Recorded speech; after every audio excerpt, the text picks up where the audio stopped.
Hi అండి. ఈరోజు నేనైతే కాకరకాయ ఫ్రై అయితే చేయబోతున్నాను.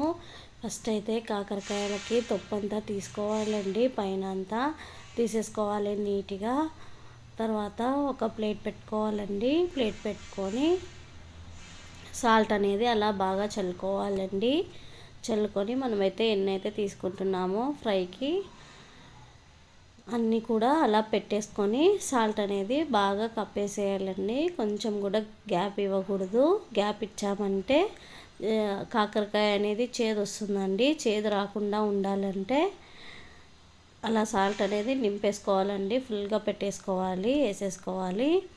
అంతేనండి. ఒక హాఫ్ అన్ అవర్ అయితే వెయిట్ చేయాలండి. అలా నింపేసేసి తర్వాత ఇంకా అలా తీసేసుకోవడమే. బయటికి తీసేసుకొని మనకి ఎలా కావాలంటే అలా కట్ చేసుకొని వాటర్లోకి అనేది వేసేసుకోవాలండి. వేసేసుకొని ఇంకా ప్యాన్ పెట్టేసుకొని ఆయిల్ వేసుకొని అలాగే తిరువాత వేసుకోవాలండి. తిరువాత గింజలు వేసుకోవాలి.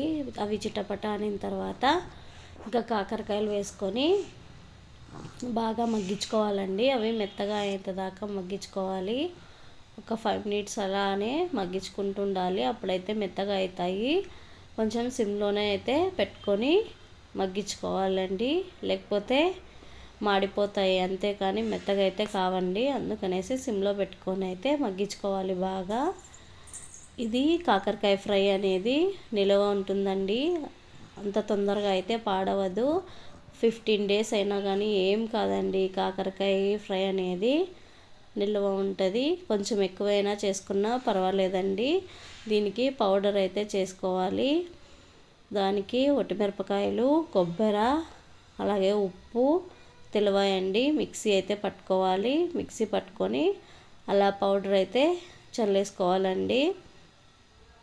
పసుపు వేసుకొనేసి మగ్గిన తర్వాత పసుపు వేసుకొని అలా కారం అయితే చల్లుకోవాలి. చల్లుకొని అయితే బాగా మిక్స్ చేసుకోవాలండి. అంతే. కొంచెం పౌడర్ ఎక్కువ చేసుకున్నా పర్వాలేదండి, ఏమీ చెడిపోదు. కాబట్టి ఎక్కువైనా పర్వాలేదు. చాలా చాలా టేస్టీగా ఉంటుందండి. ఇలా ట్రై చేయండి. అస్సలు చేదనేదే ఉండదండి. చాలా బాగుంటుంది. ప్లీజ్ అండి, ఈ వీడియో నచ్చినట్టయితే లైక్, షేర్ అండ్ సబ్స్క్రైబ్ చేసుకోండి. థ్యాంక్ యూ అండి. Thank you for watching.